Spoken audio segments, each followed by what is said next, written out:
আসসালামু আলাইকুম, আশা করি সকলে ভালো আছেন। তো আজকে আমি গরুর জন্য খাদ্য মিক্সার তৈরি করব।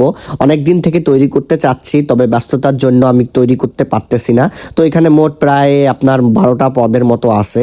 মেন উপাদান হচ্ছে 9টি এবং বাকি মেডিসিন রয়েছে। মেডিসিন বলতে ভিটামিন, মিনারেল, হাড় শক্ত করার জন্য যে উপাদানগুলো রয়েছে সেগুলো যুক্ত করা হয়েছে। সম্পূর্ণ ভিডিও দেখেন, এখানেই বুঝতে পারবেন যে কি কি অ্যাড করা হয়েছে। আর কারো কাছে যদি চিটাগুড়ের খোঁজ থাকে তাহলে অবশ্যই আমাকে একটু কাইন্ডলি জানাবেন। আর এটি আমার খামারে ফার্স্ট মিক্সার। আস্তে আস্তে আমি উপাদান কমাবো এবং প্রাকৃতিক ভাবে মোটা তাজাকরণের জন্য সবকিছু তৈরি করব। আমি মিক্সারে লবণ অ্যাড করি না আর ছোটাও অ্যাড করি না। আমি এটা তাদেরকে যে পাত্রে দেই সে পাত্রে পরিমাণ মতো প্রতিটা গরুকে খাওয়াই ছোটা আর লবণ। লবণে রয়েছে স্নায়ু পেশি কার্যকারিতা, রক্তচাপ নিয়ন্ত্রণ, আরো অনেক কিছু। আর খাবার ছোটা মূলত হজম ও গ্যাস দূরীকরণে একটু সাহায্য করে, তাই ব্যবহার করি, কিন্তু এটা পরিমাণ মতো ব্যবহার করতে হবে। সবগুলো ভালোভাবে মিক্সারের পর বস্তায় এইভাবে ভরাচ্ছি। মোট আপনার প্রায় 250 কেজিরও বেশি খাদ্য তৈরি করা হয়েছে। এইভাবে বস্তা সাজানো রাখা হয়েছে এবং আর 2টি বস্তা খামারে রাখা হয়েছে।